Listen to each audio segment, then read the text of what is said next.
In 2013, one of the worst attacks that happened in Kenya happened in a shopping mall.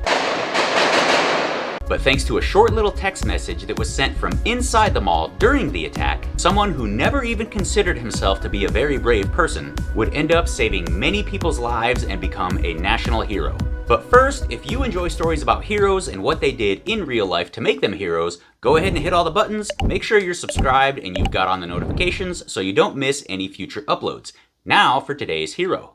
On September 21st, 2013, a man named Abdul Haji went together with a group of his colleagues to the Westgate Mall in Nairobi, Kenya. This group of people worked for the National Intelligence Service, and they went to the Westgate Mall on this day on official business. On this day, the people of Kenya were observing an international holiday, which ironically was the International Day of Peace. Meanwhile, a group of 4 young men between the ages of 19 and 23 were getting themselves psyched up and ready to go to this same upscale mall and do the very thing that they had been planning to do for the last several months. Their hearts were racing and adrenaline was pumping through their veins because all of their planning was about to become reality on this day. So they checked their gear to make sure that they had everything that they needed. Then all 4 of them piled into a silver-colored Mitsubishi Lancer and made their way down Wanzi Road to the mall. And once they made it to the front entrance of the mall, they looked at each other, they gave each other a nod, and they agreed that they were all ready to put their plan into action. So with masks on, they all jumped out of this silver Lancer together, and right away they threw 3 grenades, which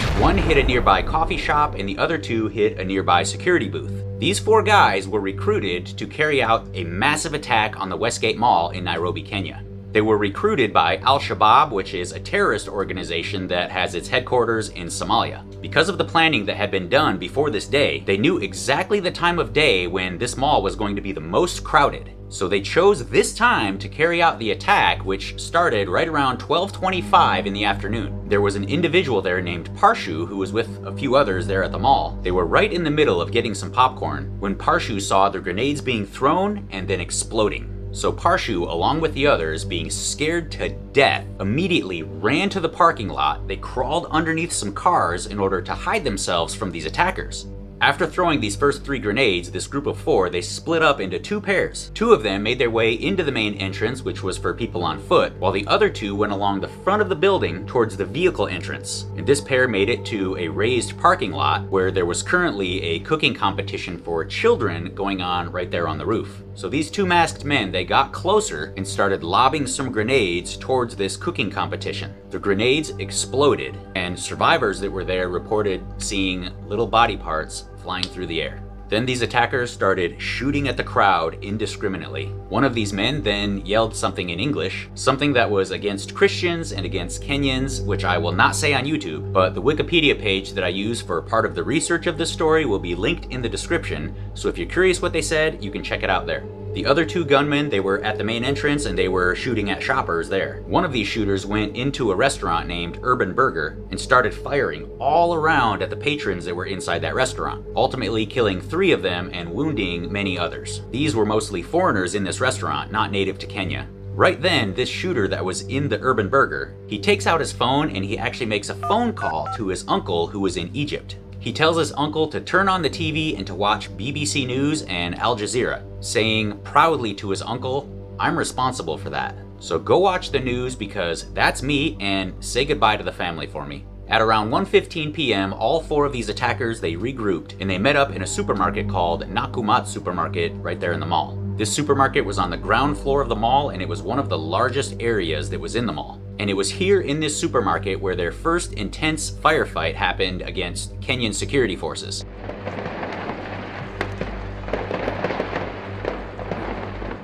And it was complete and utter chaos with shots being fired back and forth, and the attackers, they were using the aisles in the store as concealment and cover. They were lobbing grenades over these aisles towards the security forces, causing loud explosions to further the chaos and the confusion. And of course, the worst part being that there were so many innocent people there that were just shopping for food that day. And now these people were suddenly right in the middle of a war zone. The bullets flying and the exploding grenades, they caused many injuries and many deaths during this fight. These attackers then started grabbing these innocent civilians and standing behind them and using them as human shields. And this finally caused a standoff because these security forces, these Kenyan security forces, they were not going to fire in the direction of the attackers because they didn't want to hit innocent civilians. But this initial firefight ultimately would go on for several hours, and these attackers started placing hostages in strategic locations around the area because they knew that this was going to slow down the return fire from law enforcement. Meanwhile, that man named Abdul Haji, along with the group of people that he was with, well, they were close to this supermarket, and luckily they were able to find a place to conceal themselves to be out of the line of sight from these attackers. But they were still way too close for comfort, being able to hear the shots being fired and the grenades exploding. They were so close to this that they were afraid to get up and run because they were afraid that they were going to be seen and they were going to get shot. That's how close they were to this horrible situation now happening in this supermarket. So while Nureddin and this group of people were hiding, they were sure to stay very quiet and keep their movement down to a minimum.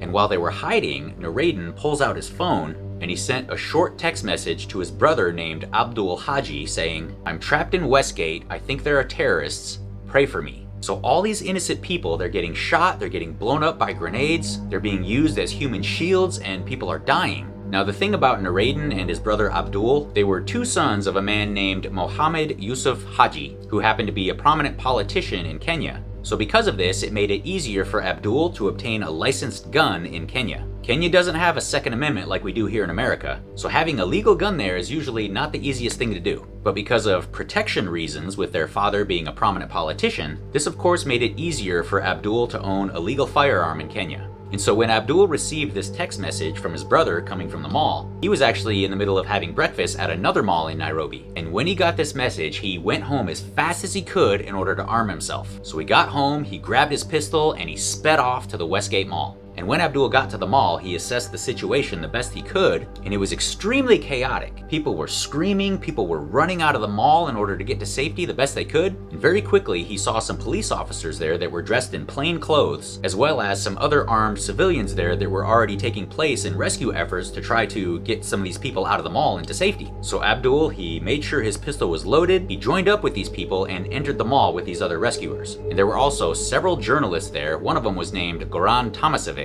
Goran actually had experience being in war zones and documenting dangerous situations. So he was one of the journalists that were there taking pictures and videos at Westgate. When Abdul entered the mall, his one objective was to find his brother Nureddin and to get him out safely. He kept texting with his brother to know his location and to know that he's still okay. And with his gun out, he's being very careful. He's looking around for the attackers and he's listening out for the gunfire in order to determine the safest route to get to his brother. And while he's slowly and cautiously walking through the mall, he saw so many innocent people there. It was chaos. There were people running around and trying to find a safe place to hide, and everybody was just terrified. There were old people, there were young people, there were entire families, and they were all more scared than they've ever been in their entire lives. So upon seeing all of these innocent people in the mall, Abdul's objective quickly changed, because he knew he couldn't just go in there and save his brother and get him out and just forget about the rest of the people that were in there. No, he couldn't just go in, save one, and walk away. His heart was too big for that, so now he was going to try to save as many people as possible while making his way to his brother. He came across many people that were hiding in various places, so Abdul gestured to them and whispered to them to try to get them to follow him to get outside to safety. And all along the way, he kept whispering them, giving them instructions to be as quiet as possible, and while making their way to the exit of the mall, Abdul would cover their backs just in case any of the attackers spotted them. And after making sure that they all got outside to safety, Abdul would go right back into the mall, back into harm's way, until he came across more people who needed his help to get out. He came across a mother carrying her child, so he made sure that he got them out safely.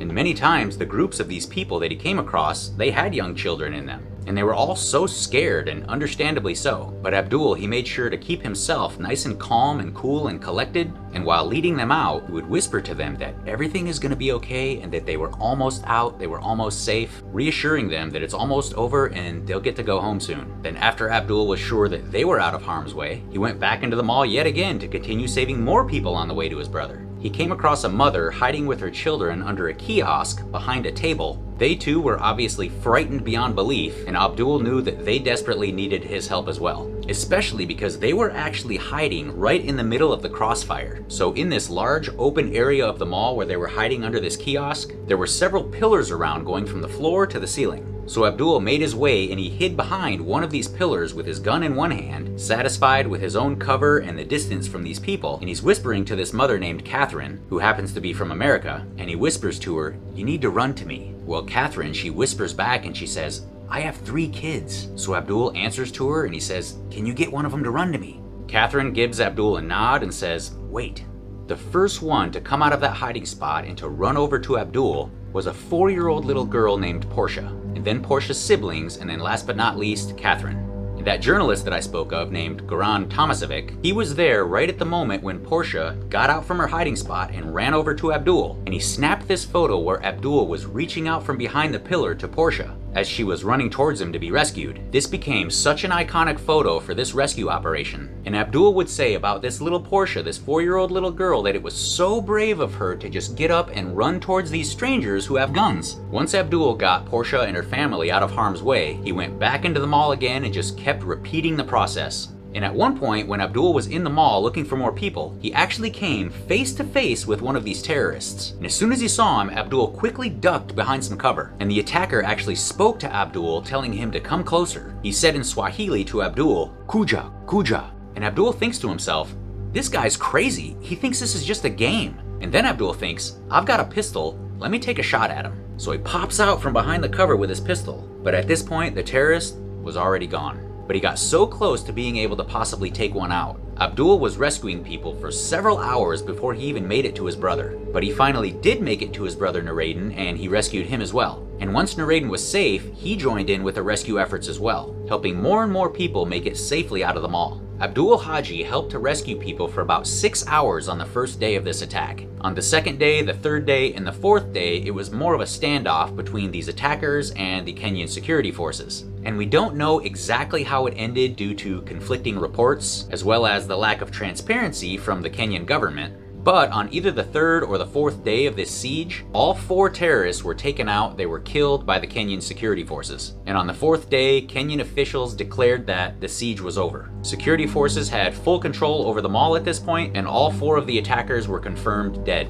Abdul Haji later said that what shocked him the most during this rescue was the number of dead bodies that he saw around the mall, as well as so many people just laying there bleeding. He also said after the fact that he never considered himself a hero, and before this incident, he never even really considered himself to be a very brave person. He just did what he felt like was the right thing to do at the time. Ultimately, there were more than 200 people that were injured from this attack being in the mall, ranging from gunshot wounds to being hit with shrapnel, and some people even being burned from fire from some of these explosions and fires being set by the attackers. In total, around 67 people were killed by these attackers. But again, due to the lack of transparency, some people believe that this number is higher. But if it hadn't been for Abdul, it surely would have been much, much worse. He helped to save hundreds and hundreds of people. And Abdul, together with the other people that kept going in and out of the mall rescuing people, they're credited with saving 1,000 people. In 2022, Abdul Haji was elected as senator for Garissa County, which is the same Senate seat that his father held, Mohammed Haji, before he passed away.